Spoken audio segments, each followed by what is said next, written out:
Are you, Jack? How's it all going? Hi, John. Yeah, it's a hot day out there today, but It is, isn't it? uh, Let's find me keeping it, questions. keeping a smile on our face and keeping going. Good boy. 9 days, I Good boy. think it is. Is it to the big one, to the big day? Let's see what happens. Anyway, mate, here we go. So, question number one. What is Yeah. your take on the UK being part of World War III? Will our sons and daughters, 18 to 28, be drafted to go to war in the next year or so? The media chastised Sunak for running back home to get on with his election campaign and not clapping Zelensky onto the D-Day stage and listening to Biden's war glorification speech. Reading Biden's speech, he's not saying we have learned from the lessons from the past, but he's simply using the fight against evil mantra, to my mind, to actually be the evil that ignites World War III. Zelensky can be found thanking BlackRock and other global giants in his speeches for all their help. War only benefits the military industrial complex and has nothing to do with democracy. When Biden looks to the UK to join the USA in marching on Russia, will you be cheering our sons and daughters to their deaths, to be killed by one of the £1,000,000 drones, which are probably being procured as I write this? Or as our MP, will you push back on this evil and say no to war? Will you be a voice for reason, a corporate puppet, or can you actually persuade me that war is the right way to go? 2 minutes, Well, Jack. that's a big question, John, and you'll be glad to know that I do not share your perspective at all. Right, so let's be very clear. Right, so you're starting about Joe Biden's speech on the floors of D-Day. There are such things as just wars, and the Second World War was exactly one of those. That was an existential war for the United Kingdom and indeed the free world, and it was fought with the blood and treasure of our grandfathers and grandmothers to a lesser degree, and we should and the way we best honor that commitment is a commitment to the free world. And I see Ukraine in those terms, right? Ukraine is a democratic nation state in Europe that has been attacked by a fascistic aggressor, in my view. And although Ukraine is not one of our treaty allies in NATO, we share a common Euro-Atlantic security situation, and where we show weakness in the face of fascistic aggression, we invite weakness onto ourselves. Why do I say that? Well, just take Russia for instance.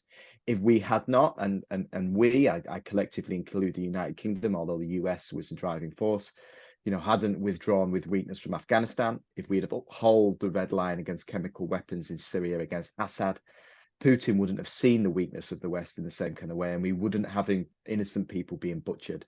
So I'd be very clear that the way we see off aggression, such as what we're seeing from Putin, and I think the same is true, to be honest, although to a lesser, more explicit extent, to China in the South China Sea and Iran and its proxies in the Middle East, is through strength.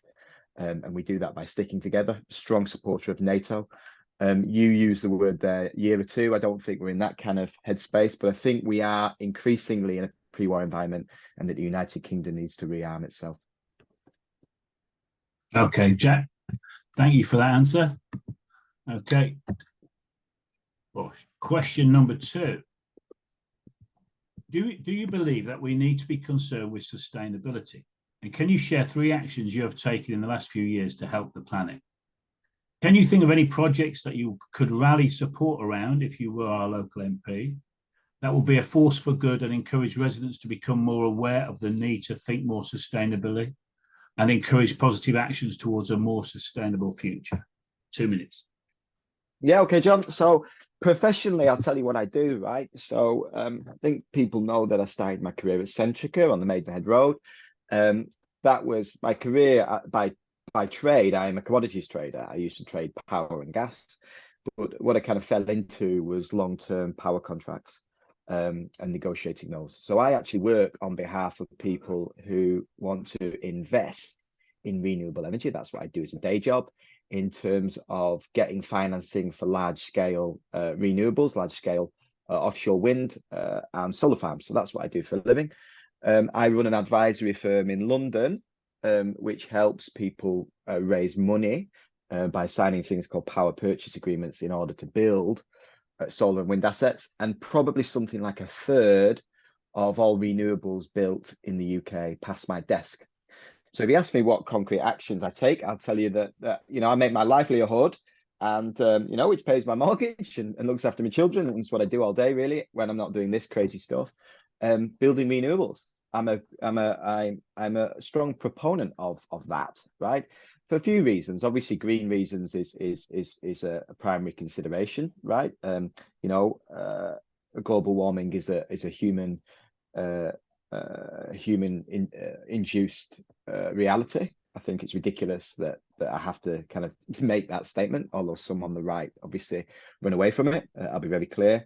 But there's other reasons to do it, right? Energy security, same thing as our farms, right? It's important for national security reasons, like we just talked about, that we have more indigenous sources of energy. We spend too much time messing around in the Middle East because we need to secure our energy. If green renewables allow us to do that here at home. So that's what I would do. What I would do as a member of parliament, you won't find a NIMBY MP who kind of rejects all kind of, stuff like solar farms in the field. So I'll be pragmatic and I'll try to work for that on a localized basis as well, John. Good lad. That sounds very good. Well done, Jack. Fab. Thanks for your time again, John, and thanks for doing this. That's all right. Let's just press